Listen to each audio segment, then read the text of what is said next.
Welcome to Hashim Math class. We have a problem on the vectors and scalar.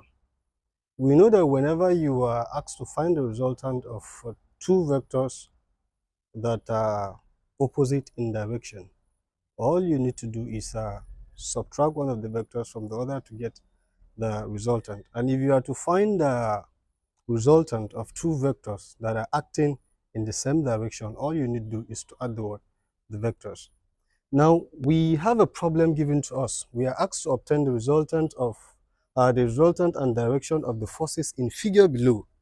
We have the first figure and we have the second figure. Now, when you look at this carefully, you tend to realize that the first figure is inclined at 90 degrees and the second figure is inclined at 45 degrees. Now, how do we get the resultant of forces that are inclined at 90 degrees? We apply Pythagoras theory. And the most important thing is what you need to know.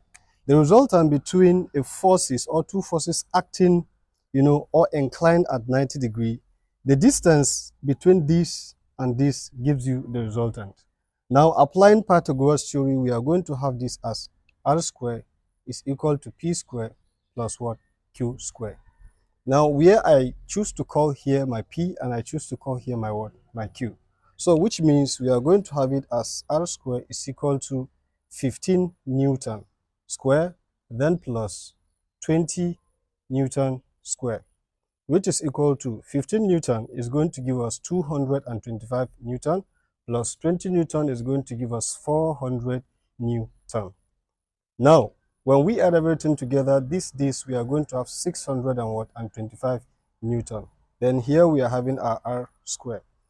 Now we are asked to find the resultant, not to find r squared. So we need to take the square of what? Both sides. Now taking the square root of both sides, we have it as r is equal to square root of 625 Newton. And the square root of 625 Newton is going to give us 25 Newton. Now, let's move to how to find the direction, because we are asked to find both the resultant and the direction. Now, to find the direction of this, we are going to apply our basic trigonometric ratio. So, which means we are going to use tan. And the most important thing is for you to get the direction, it is going to be the distance that this resultant is inclined from your 20 degrees. So, we can call this our Newton. So if we are calling this 20 Newton, or let's say the direction from this 20 Newton, if we call it alpha, so this is going to be tan alpha is equal to, remember we are having it as opposite all over what? Adjacent. And this will be our opposite, which is 15, and this is going to be adjacent, which is what? Which is 20. So we are going to have this as 15 all over what? 20. Now all we need to do, we use our calculator and see what we are going to get the value to be. So we have 15 divided by 20. So on 15 divided by 20, we are going to have 0.75. Now getting 0.75 is too little. So we have to find or take the inverse of tan alpha. So taking the inverse of tan alpha, we are going to have tan alpha to the power of -1, then 0.75 close bracket, which is equal to. To take the inverse of this, you go to your calculator, you punch your shift. When you punch your shift, then tan, then 0.75, which will give us 36.9 approximately. So we are going to have it as 36.9 degrees. So that is the direction of this vector. So now to the B. Like I said, I am going to call this my P and I'm going to call this my Q.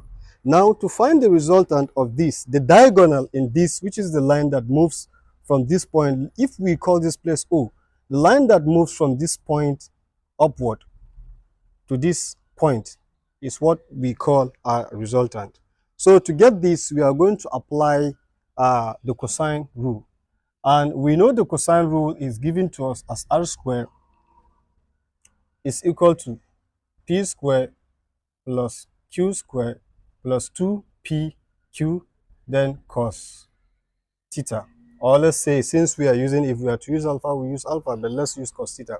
So after that, we know that we have our p as 15. So this is going to be 15 square. Then plus our q is 20. So we have this as 20 square plus 2 times 15 times 20.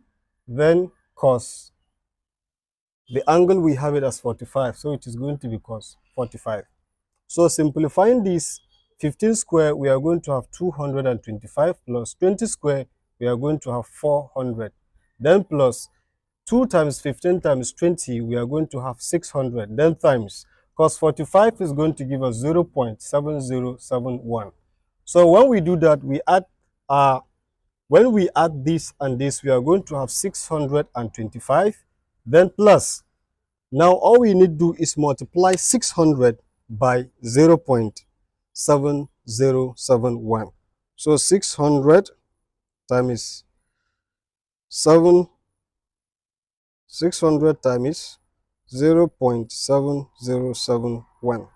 Then we are going to have this to be 424.26. Now when we do that, the next we have to add everything together. Now adding everything together, now we are going to have 625, then plus 4 to 4.26. Now everything together gives us 1049.26. Now remember, we have this as r squared. Now all we need to do is to take the square root of both sides, which means we are going to have r is equal to square root of 1049.26. So when we do that, let's see, square root of 1049.26. Approximately, we are going to have it to be 32.4. So this is going to give us the resultant of this particular vector. So now we are asked to find both the resultant and the direction. So we go for the direction. So we say direction. Now the direction, the same thing, we are going to have it as tan theta.